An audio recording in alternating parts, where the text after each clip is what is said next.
What it is, what it do, what it is, lads and ladettes. It's your boy Dakota Griswold of Gamers, Nerds, and Geeks United. Welcome back to Yesterday Today. This, of course, is the show where we bring you some of the biggest gaming news we may have missed from yesterday, today. And well, over the weekend, we got some TGS and some surprising other reveals happened there. And first off, I want to start off with another Resident Evil show. Yes, I want to say another because there was one that was announced back in August, and that was actually live action. This new one called Resident Evil Infinite Darkness will be a CGI show. We don't really know what it's based off of. It's going to be a limited series, but of course it does have Leon and Claire. But it's different though, because Leon is sporting a suit and Claire, she seems to have an updated, maybe modified version of the signature red jacket that she has worn in the other games. So I'm really wondering what's to happen with this. I actually have faith in this simply because the Resident Evil animated movies have a history of being good. Now the live action movies, those are different. So I'm really concerned more so about the live action show than the animated show. So let's move on here.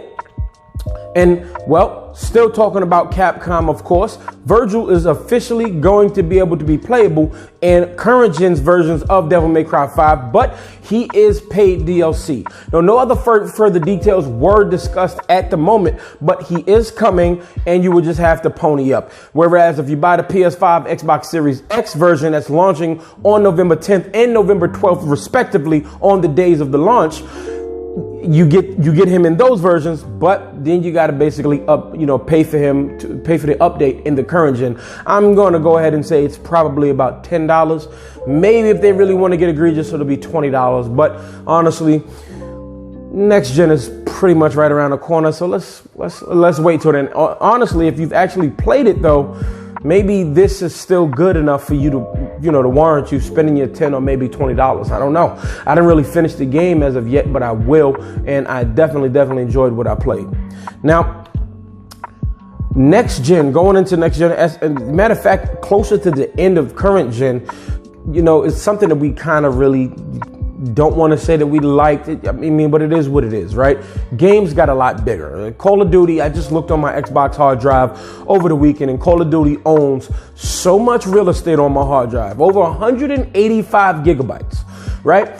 Well, it appears that Destiny is the same too, because right now, it on all respective systems, it is 120 gigabytes on the PlayStation 4, 95 gigabytes on PC, and 111 gigabytes on the Xbox One. That's with all of the expansions.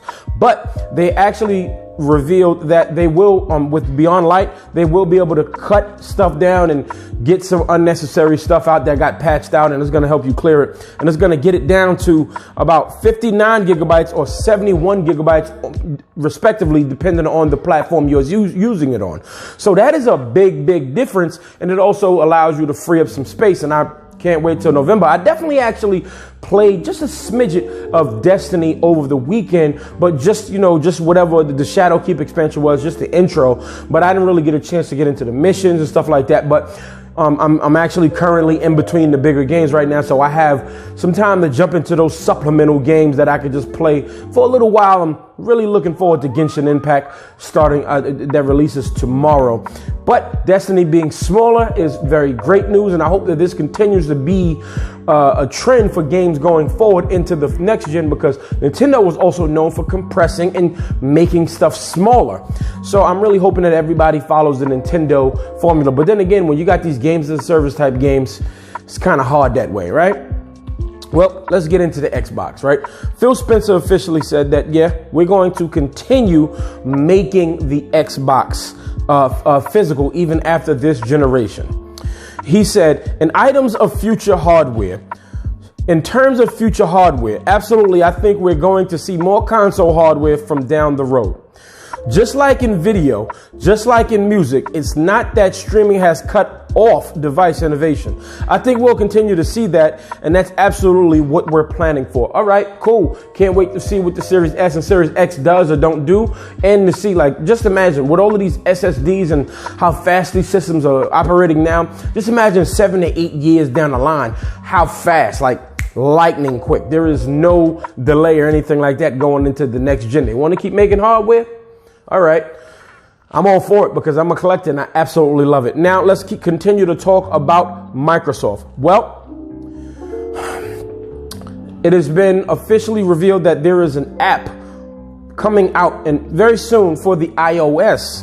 While it's not xCloud, but you can basically game stream. It's basically a second screen type deal, like basically how you could do with your PS Vita to your PS4, except you have it streamed directly to your phone and you basically just have your screen from your Xbox. You have to be directly connected to your Xbox One. You're not doing it from the cloud or anything. That's what separates it from xCloud. So basically you can still set up your controller and everything like that, but you basically are playing your Xbox One portably.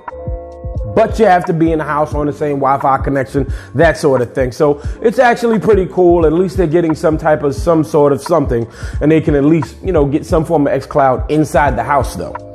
Now, moving on to more Xbox news. And remember how you got that expensive memory card that's going into next gen? Yeah, well, it's up for pre-order on all respective online sites, Amazon, Best Buy, GameStop, and even the Microsoft store. Do note that it is $220. Now, Destiny, Call of Duty, all of that stuff is going to be available on the Xbox from jump, right? November 12th. That already sounds like that's almost 200 to 300 gigabytes. That is only 2 games. Then, let alone who knows what else you're going to download once you get the Game Pass and everything, right? Well, you might want to jump on this because I definitely was looking at my Xbox and I was looking at the hard drive just over the weekend. I was just like, wow, I don't want to delete any of this. And I'm talking about I have like 12 games on there, minus the screenshots and videos that I have saved on there. I could probably clear that out, but sometimes it's kind of hard to separate from memories. But honestly speaking about the memory, this sounds really, really expensive for the time being. It ain't happening on Black Friday this year, but maybe sometime next year, maybe midway through the year, I'll get it for $150, and that's more up my alley. And if I can hold out to then, that's pretty impressive. You got to give it to them. And well, over the weekend, it was definitely Last of Us Day. And well, we got some art out of that, right?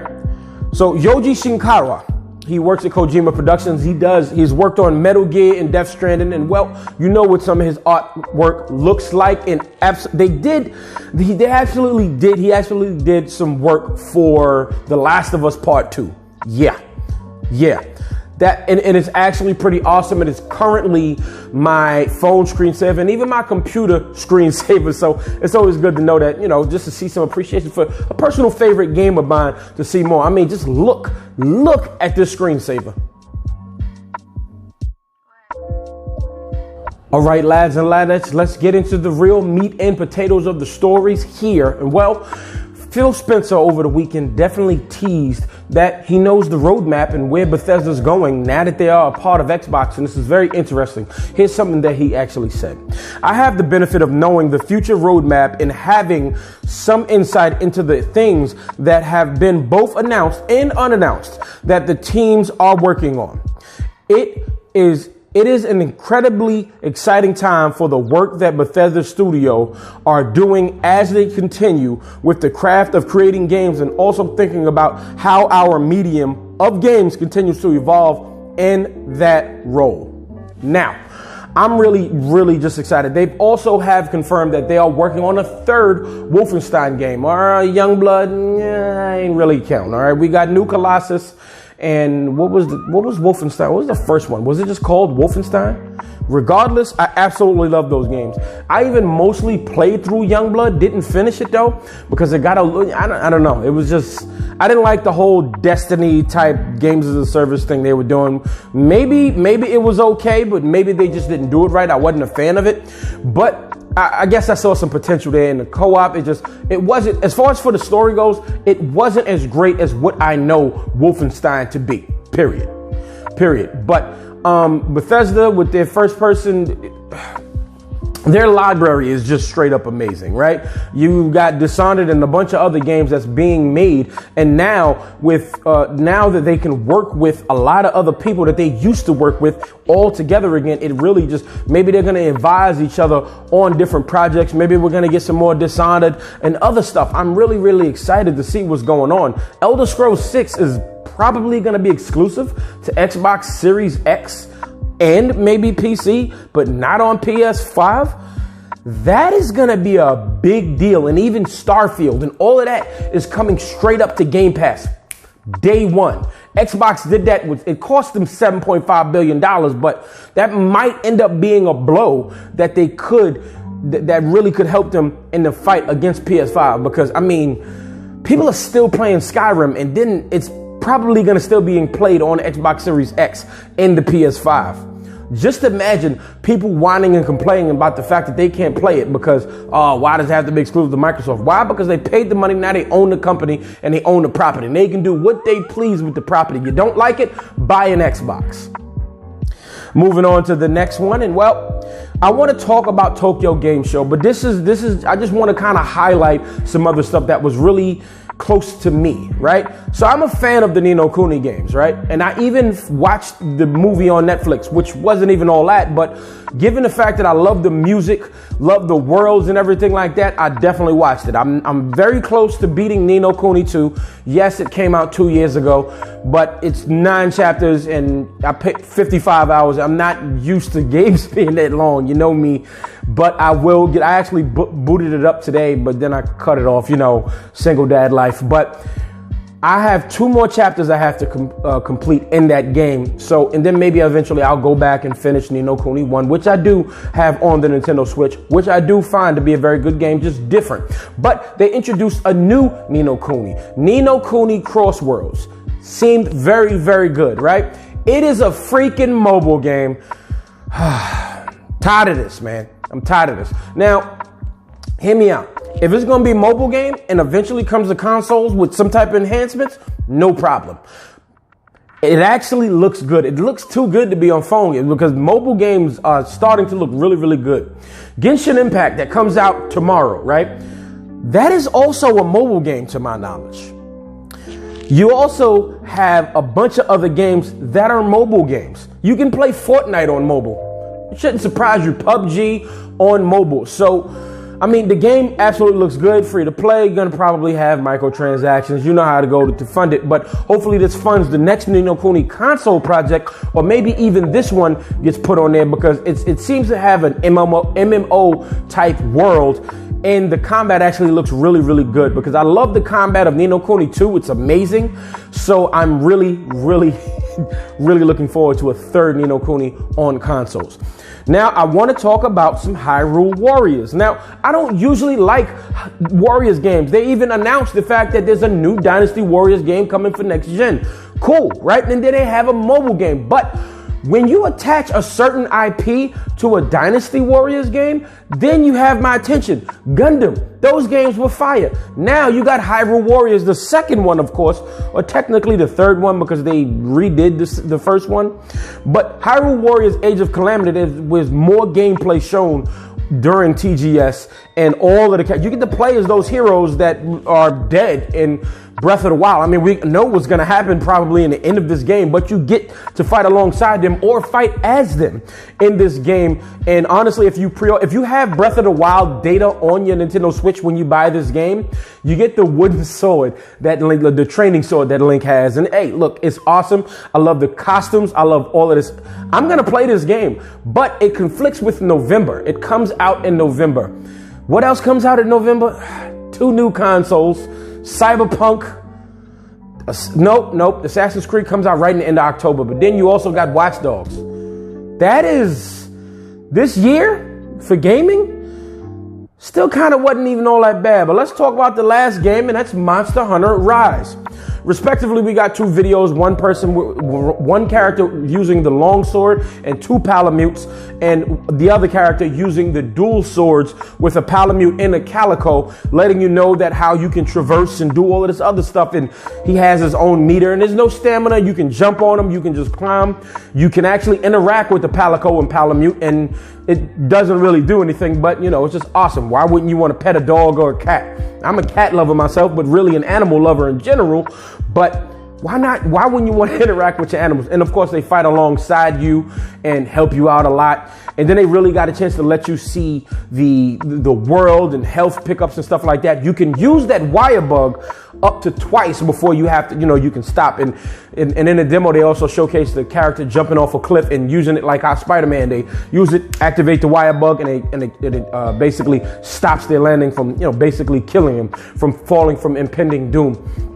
I'm actually interested in this Monster Hunter. It still looks like a Monster Hunter game, which is good, especially if you're a fan of the franchise. But given the fact that you can climb and swing and do all this other stuff around it now, it just seems a lot better. And everybody that was complaining about the fact that we didn't get a real exclusive Monster Hunter game that came to the Nintendo Switch, we just got an updated version. Well, here you are, and this game actually looks pretty good. I don't know who's interested in it, but I know, just like any other Monster Hunter game, there's gonna be some co-op, and it's fun. So I definitely want to get in on this one, and doesn't appear to be a still case, which is very disappointing.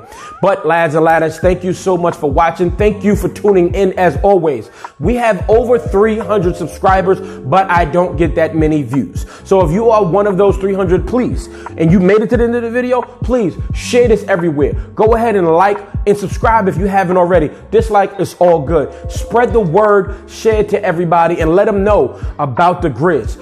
I would hate for the greatness that is about to come to this channel and y'all weren't a part of it. Go ahead and subscribe and holla at your boy. This video is finito.